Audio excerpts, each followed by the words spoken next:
Steel plant విషయంలో high court serious వ్యాఖ్యలు చేసింది.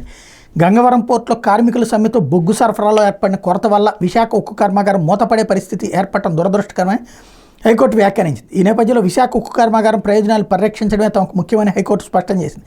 కార్మికుల సమ్మె పరిష్కారానికి ఉన్నతాధికారులు చొరవ చూపాల్సిందని చెప్పింది. విశాఖ ఉక్కు కర్మాగారంలో ఉత్పత్తి నిమిత్తం అవసరమైన బొగ్గును సరఫరా చేసేందుకు గంగవరం పోర్టులో ఉన్న బొగ్గు నిల్వల ఓడని విశాఖపట్నం పోర్టుకు మళ్లించాలని గంగవరం పోర్టు యాజమాన్యాన్ని హైకోర్టు ఆదేశించింది. ఈ వ్యవహారంలో ప్రభుత్వం నుంచి తగిన వివరాలు తీసుకుని వాటిని తమ ముందుంచాలని ప్రభుత్వ న్యాయవాదిని ఆదేశించింది. ఈ వ్యాజ్యంలో ప్రభుత్వ ప్రధాన కార్యదర్శి విశాఖ పోలీసు కమిషనర్లను ప్రతివాదులుగా చేర్చాలని రిజిస్ట్రీని ఆదేశించింది.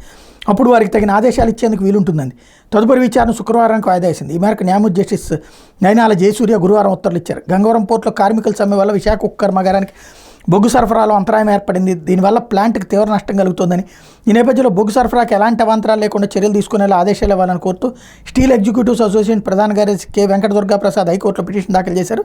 దీని మీద గురువారం న్యాయమూర్తి జస్టిస్ జయసూర్య మరోసారి విచారణ జరిపారు.